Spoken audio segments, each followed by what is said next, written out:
Hello students, this is Ayushi Gaur. Last lecture में हमने exercise 5.1 complete कर ली थी। अब हम अगला कंसेप्ट पढ़ते हैं, चैप्टर नंबर 5 का। हम पढ़ रहे हैं applications of determinant. Applications of determinants, अनुप्रयोग किसके? सारणिकों के। सारणिकों के अनुप्रयोग हम पढ़ रहे हैं। देखिए, अभी तक हमने सीखा सारणिक क्या होती है, उसको हल कैसे किया जा सकता है, उस पर कौन कौन सी संक्रियाएं, कौन कौन से ऑपरेशंस लग सकते हैं।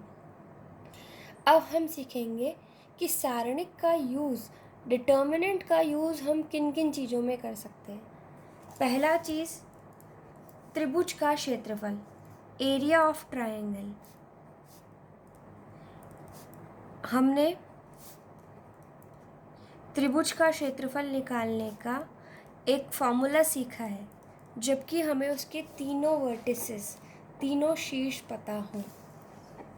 मान लीजिए तीनों शीर्ष x1 y1, x2 y2, x3 y3 हैं।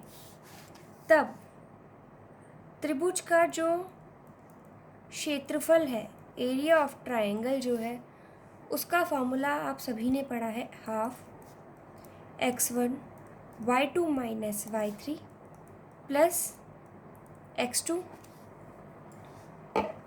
y3 minus y1 plus x3 y1 minus y2। ठीक है, ये जो फॉर्मूला है इसे हम इस तरह से भी लिख सकते हैं कि त्रिभुज का जो क्षेत्रफल है किसके बराबर होता है?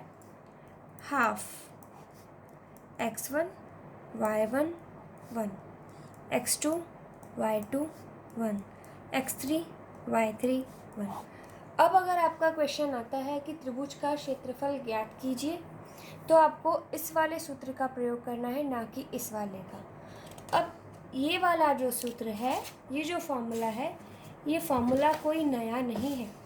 आपको मैंने 3 क्रम की, 3 ऑर्डर की डिटर्मिनेंट को सॉल्व करना सिखाया है।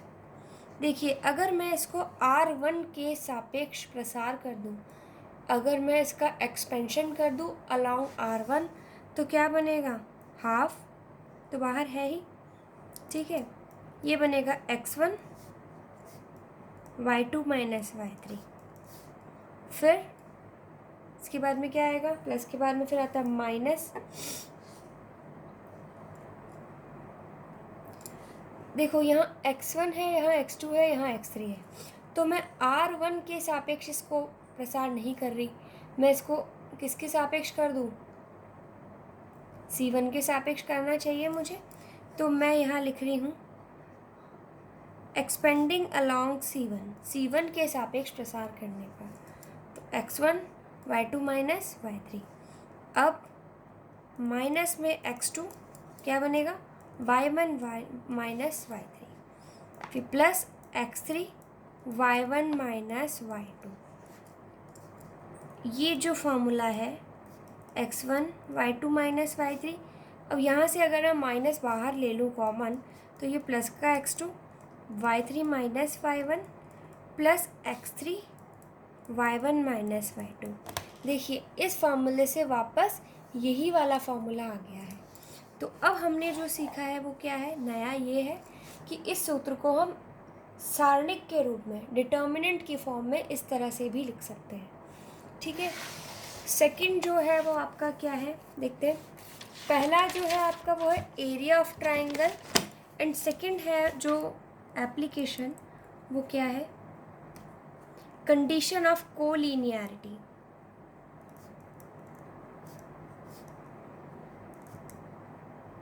Condition of collinearity of 3 points, 3 बिंदुओं के सररेख होने की शर्त।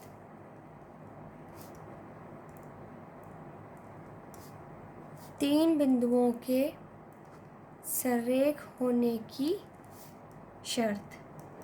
अब मान लीजिए 3 बिंदु है ए,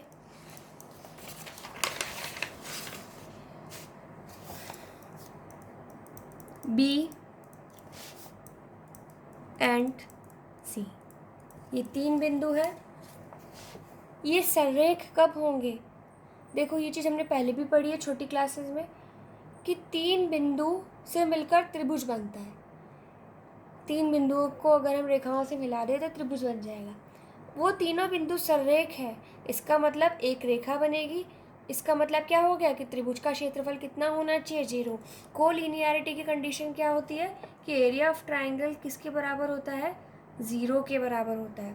तो कोलिनियरिटी की कंडीशन में क्या आ जाएगा कि जो एरिया ऑफ ट्राइंगल है ये किसके बराबर होना चाहिए? त्रिभुज का क्षेत्रफल 0 के बराबर। ये कंडीशन ऑफ कोलिनियरिटी, 3 बिंदुओं के संरेख होने का प्रतिबंध ये है। ठीक है, इसके बाद में थर्ड जो है वो है आपका इक्वेशन ऑफ अ लाइन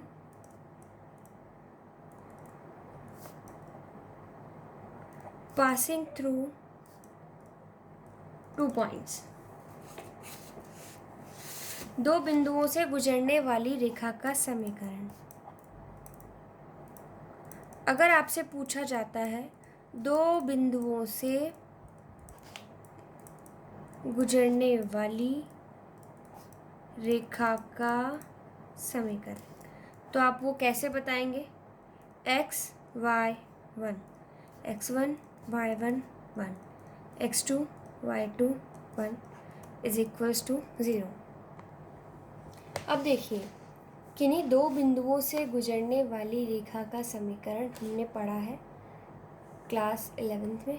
क्या था वो था आपका y minus Y one is equals to y2 minus Y one upon x2 minus x1 x minus x1। जब हम इसे सॉल्व करेंगे तो हम उससे इसे ला सकते हैं, जिस तरह से इस फॉर्मूले से हम ये लाए, इसी तरह से इस फॉर्मूले से हम ये भी ला सकते हैं। अगर मैं इसे सॉल्व करूं तो क्या बनेगा? ये x r1 के सापेक्ष प्रसार कर रही हूँ, y1 minus y2 minus y x1 minus x2 plus 1 x1 y2 minus y1 x2 बराबर 0। हम क्या करें? x y1 minus x y2 minus y x1 plus y x2 plus x1 y2 minus y1 x2 बराबर किसके आ गया? ये आ गया बराबर 0 के। ठीक है, अब हमें क्या करना चाहिए? अगर मुझे ये लाना है तो मैं y वाली टर्म्स को एक बार के लिए साथ लेती हूँ। y इंटू मुझे क्या मिलना चाहिए? y into x2 minus x1। तो किस तरह से मैं शफलिंग करूँ इनकी? मैं इस तरह लिख देती हूँ y x2 minus y x1, फिर y1 वाली टर्म क्या है? Minus y1 x2 plus y1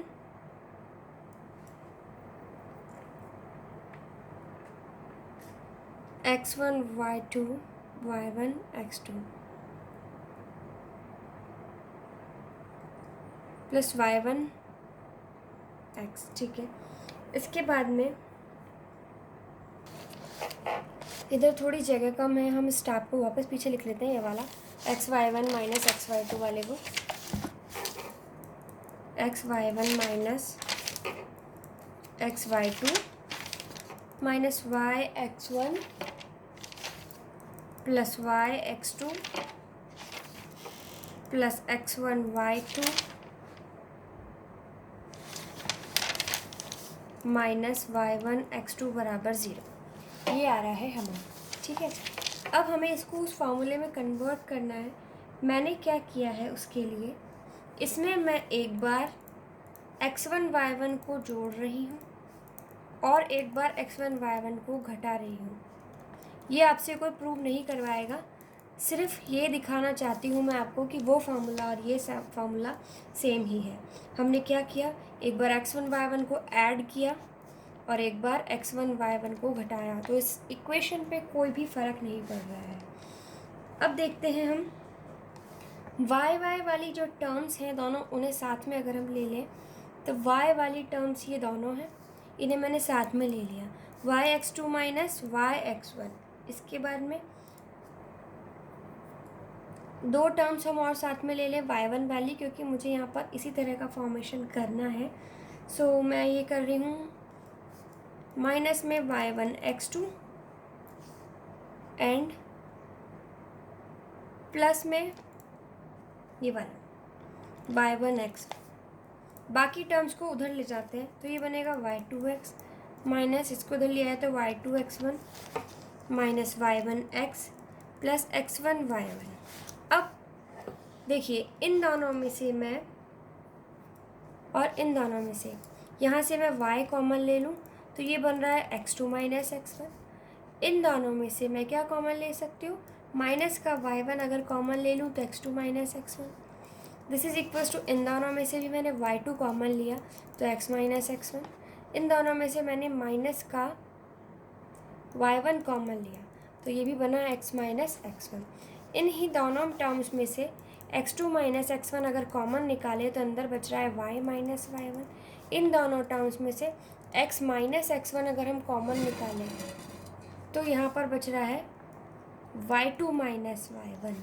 अब देखिए इस टर्म को उठा के मैं इसके नीचे ले जाऊँ तो क्या बन रहा है, y minus y1 is equals to y2 minus y1 upon x2 minus x1 x minus x1। और ये क्या है, ये आपकी वही समीकरण है जो हमने क्लास 11 में पढ़ी थी, ये वाली। तो आपके काम का सिर्फ ये है, आपको इतना याद रखना है, नीचे का आपका कोई काम का नहीं है, बस मैंने ऐसे ही आपको प्रूव करके दिखाया है, ठीक है। जो नेक्स्ट है हमारा टॉपिक इसमें वो है, देखिए हमने 3 एप्लीकेशंस इसके सीख लिए हैं, 3 अनुप्रयोग। अब हम ये देख रहे हैं कि सारणिक का, डिटर्मिनेंट का प्रयोग हम और किस में कर सकते हैं। हम लीनियर इक्वेशन को सॉल्व करने के लिए इसका प्रयोग कर सकते हैं। हम क्या कर सकते हैं, रेखीय समीकरणों के निकाय को हल करने के लिए हम इसका प्रयोग कर सकते हैं। बहुत ही सिंपल सा है, आपको ये सारी चीज़ें अब बहुत ध्यान से देखनी है और फिर आप अपनी कॉपी में उतारेंगे। देखिए जो मेथड मैं आपको पढ़ा रही हूँ, आपकी बुक में रेखीय समीकरण निकाय को, लीनियर इक्वेशन के सिस्टम को सॉल्व करने के 2 मेथड दिए हैं। एक तो डिटर्मिनेंट की हेल्प से और दूसरा मैट्रिक्स की हेल्प से। एक तो दिया है आपको सारणिक की मदद से, दूसरा दिया है आव्यूह की मदद से। मैं एक बार यहाँ दोनों लिख रही हूँ। जो सारणिक की मदद से दिया है उसका नाम है क्रैमर रूल। जो डिटर्मिनेंट की हेल्प से दिया है ना, उसका नाम है क्रैमर। और जो मैट्रिक्स आव्यूह के हेल्प से करना है उसका सीधा ही नाम है कि मैट्रिक्स विधि द्वारा हल कीजिए, ठीक है, आव्यूह विधि द्वारा हल कीजिए। अब हम पहला जो पढ़ रहे हैं वो पढ़ रहे हैं क्रैमर्स रूल, क्रैमर का नियम। क्रैमर का नियम किस लिए काम आता है कि अगर आपको रेखीय समीकरणों के निकाय को दे रखा है तो आप उसको हल कैसे करेंगे। हल करने से हमारा मतलब है कि हमें x, y, z की वैल्यूज़ निकालनी है। अब हम देखते हैं कि हम क्रैमर रूल को किस तरह से यूज़ करते हैं। उससे पहले हमें ये पता होना चाहिए कि हमारा जो रेखीय समीकरण निकाय है वो कैसा है, होमोजीनियस है या फिर नॉन होमोजीनियस है, ठीक है, समघाती है या फिर विषमघाती है। देखिए अब मैं लिख रही हूँ एक समीकरण निकाय, सिस्टम ऑफ लीनियर इक्वेशन। वो क्या है, a1x b1y c1z बराबर d1, ठीक है। a2x b2y c2z d2, a3x b3y c3z बराबर d3। अगर ये 3 इक्वेशन आपको दिए हैं तो आपको पता है कि ये रेखीय समीकरण है 3 चरों में, x, y, z में। लीनियर इक्वेशन इन 3 वेरिएबल्स है ये x, y, z। अगर आपको कहा जाता है सॉल्व दीज इक्वेशंस, इन समीकरणों को हल कीजिए, तो उसका मतलब क्या है कि आपको एक्स वाई जेड का मान निकालना है। अब आपको ये कहा जा रहा है कि इन समीकरणों को डिटर्मिनेंट की हेल्प से हल कीजिए। इन समीकरणों को, इन इक्वेशंस को आप सारणिक की मदद से सॉल्व कीजिए। तो आप कैसे करेंगे ठीक है। अब ऐसा करने के लिए सबसे पहले हमें ये देखना है कि जो इक्वेशन दे रखी है वो कैसी है, होमोजीनियस है या नॉन होमोजीनियस है, समघाती है या फिर विषमघाती है। यहाँ पर आप देखिए D1, D2, D3 तीनों अगर आपको दिए गए हैं, अगर आपको D1, D2, D3 ये पॉइंट नंबर 1 है, यदि D1, D2, D3 बराबर 0 हो तो समीकरण निकाय कैसा कहलाता है आपका, समघाती होमोजीनियस कहलाता है। ठीक है, हो सकती है ना ऐसी इक्वेशन कि 2x + 3y + 5z बराबर 0, ये सभी 0 हो। अगर ये तीनों ही 0 है तो ऐसा सिस्टम जो है आपका लीनियर इक्वेशंस का वो कैसा कहलाता है, होमोजीनियस कहलाता है। इंग्लिश वाले बच्चे आई होप लिख लेंगे, if D1 = D2 = D3 = 0 then the system is called homogeneous system. Second,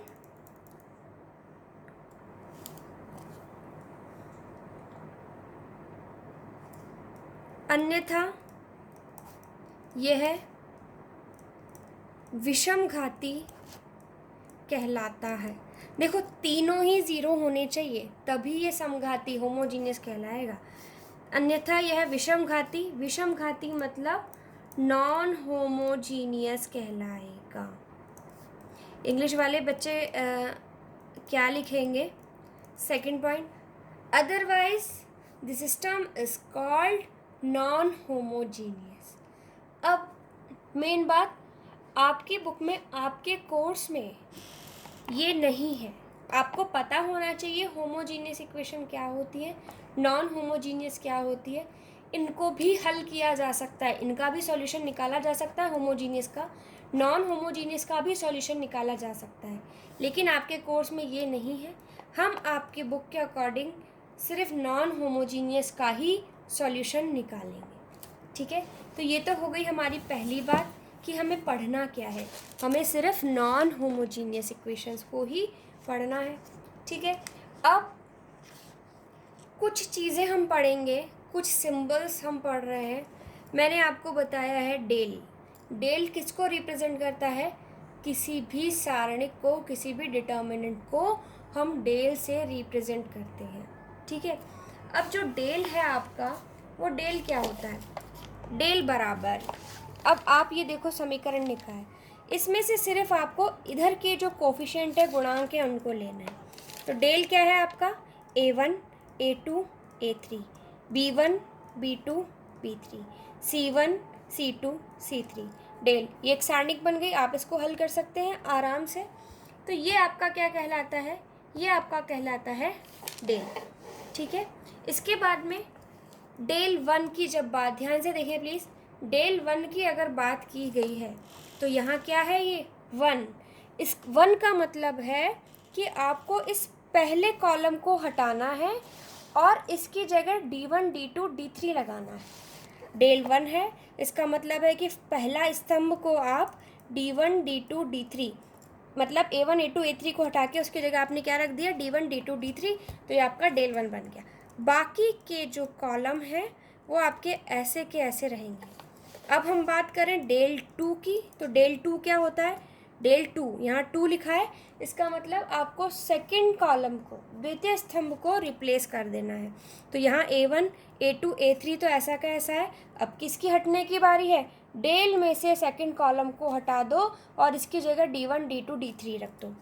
तो D1, D2, D3 रख देंगे, तो ये, और यहाँ पर C1, C2, C3 है ही आपका, तो ये आपका डेल 2 हो गया। डेल 3 क्या होगा, A1, A2, A3, B1, B2, B3, del 3 है मतलब तीसरे कॉलम में C1, C2, C3 को हटा के उसकी जगह D1, D2 D3 आपको रखना है। तो ये हमें पता पड़ गया कि डेल क्या है, डेल 1 क्या है, डेल 2 क्या है एंड डेल 3 क्या है। अभी तो हमने डेल 1 डेल 2 डेल 3 निकाला है। अब हमसे पूछा तो इसने सॉल्यूशन है, हल पूछा है। हल क्या होता है, x का मान हमेशा क्या होगा, डेल 1 बटा डेल। हम पहले क्या करेंगे, इस डेल 1 को हल कर लेंगे, डेल को हल कर लेंगे, क्योंकि ये सारणिक है, डिटर्मिनेंट है, इनका कुछ संख्यात्मक मान आ जाएगा। इसकी वैल्यू में से इसकी वैल्यू को भाग दे दो, इसकी वैल्यू को इसकी वैल्यू से भाग दे दो, इसकी वैल्यू को इसकी वैल्यू से भाग दे दो। तो x किसके बराबर है, डेल 1 अपॉन डेल। y किसके बराबर है, डेल 2 अपॉन डेल। z किसके बराबर है, डेल 3 अपॉन डेल। तो ये तीनों हो गए आपके x y z के मान, यही हमें करना है बस। ठीक है। अब एक चीज़ और, यहाँ पर जो आपको इक्वेशन दी है इसमें 3 चर हैं, 3 ही समीकरण है। तो हमने डेल 1 डेल 2 डेल 3 निकाला। अगर आपकी इस इक्वेशन में सिर्फ 2 ही चर होते तो 2 ही समीकरण होती, तो A1 B1 ही होते, तो हम सिर्फ डेल 1 और डेल 2 ही निकालते। ठीक है, वहाँ पे C वाला कॉलम हट जाता। हम अगर पिछला रिवाइज करें तो हम जब भी लीनियर इक्वेशन को हल करने की बात करते हैं तो 3 कंडीशन बनती थी, या तो सॉल्यूशन आपका कंसिस्टेंट होता था या इनकंसिस्टेंट होता था, संगत अथवा असंगत हल जो आपको मिलते थे। 3 केस बनते हैं, क्या, अद्वितीय हल मिलता है हमें, यूनिक सॉल्यूशन मिलता है। सेकंड जो है वो क्या होता है आपका, अनंत हल मिलते हैं, इनफाइनाइट सॉल्यूशंस मिलते हैं। थर्ड जो होता है वो क्या होता है, नो सॉल्यूशन, मतलब हल विद्यमान नहीं है। ये 3 चीज़ें होती हैं। ठीक है, अब इस अगर हल है, यूनिक है, तो भी ये कैसा है, संगत है, ये भी संगत है, और ये कैसा है, असंगत है। कंसिस्टेंट, कंसिस्टेंट, इनकंसिस्टेंट, ये तो क्लास 10th में ही पढ़ा है आपने, 9th में ही पढ़ा होगा। अगर सॉल्यूशन प्रेजेंट है, चाहे वो कैसा भी है, चाहे यूनिक है चाहे इनफाइनाइट है, तो हम उसे कंसिस्टेंट कहते हैं। ये दोनों ही कैसे सॉल्यूशन है आपके, कंसिस्टेंट, संगत, और ये कैसा है, इनकंसिस्टेंट। तो अब हमें ये देखना है, हम डेल 1 डेल 2 ये सब निकाल रहे हैं, पता चला उसका हल ही विद्यमान नहीं है ना। तो हम एक्स वाई जेड की वैल्यू सिर्फ तभी निकालेंगे जबकि हल विद्यमान होगा, चाहे वो अद्वितीय हो चाहे अनंत हो। ठीक है, अब हमें क्वेश्चन करने से पहले ये चेक करना होगा कि हल कैसा है। एक्स वाई जेड का मान निकालने से पहले हमें ये तो पता हो कि हल जो है अद्वितीय है या अनंत है या फिर हल विद्यमान ही नहीं है। इसके लिए छोटे से 3 केसेस हैं, इन्हें आपको याद रखना है। आपको क्या करना है, सबसे पहले डेल 1 डेल 2 डेल 3 का मान निकालिए। इंग्लिश वाले बच्चे लिखेंगे और मैं बोल रही हूँ। फर्स्ट जो स्टेप है आपका, स्टेप्स लिखवा रही हूँ मैं आपको कि क्वेश्चन सॉल्व करने के लिए क्या करना है। Find the value of del 1 del 2 and del 3। इसके बाद में सेकंड आपको देखना है, यदि if del is not equals to 0, तो जो हल है कैसा होगा आपका, अद्वितीय होगा, यूनिक सॉल्यूशन होगा। देखो, अगर आपने देखा कि डेल जो है 0 के बराबर नहीं आ रहा है, तब हमें इन तीनों की वैल्यू से मतलब ही नहीं है। अगर डेल 0 के बराबर नहीं आ रहा है, इसका मतलब हमारा सॉल्यूशन कैसा है, यूनिक सॉल्यूशन है, और यूनिक है तो हमें फटाफट से एक्स वाई जेड की वैल्यू निकाल देनी है, आगे कुछ भी नहीं करना है। लेकिन अगर ये जो डेल है, इस डेल की वैल्यू क्या आ गई, 0 आ गई। अगर डेल हमारा 0 आ गया तो 2 केस बनेंगे। पहला जो केस है वो ये बनेगा कि डेल 1 डेल 2 डेल 3 ये तीनों ही 0 आ जाएं। अगर तीनों ही 0 आ जाते हैं तो हल कैसा होगा, अनंत हो जाएगा, इनफाइनाइट सॉल्यूशन हो जाएंगे। लेकिन अगर बी केस, अगर डेल 1 डेल 2 डेल 3 में से एक भी अशून्य हुआ, अशून्य हो तो हल विद्यमान नहीं होगा, ठीक है। इंग्लिश वाले बच्चे, del 1 del 2 del 3, if one of del 1 del 2 del 3, sorry, one of del 1 del 2 del 3 should be non zero, तो सॉल्यूशन कैसा होगा? नो सॉल्यूशन, ठीक है। 3 केसेस हैं, देखो फटाफट से रिकॉल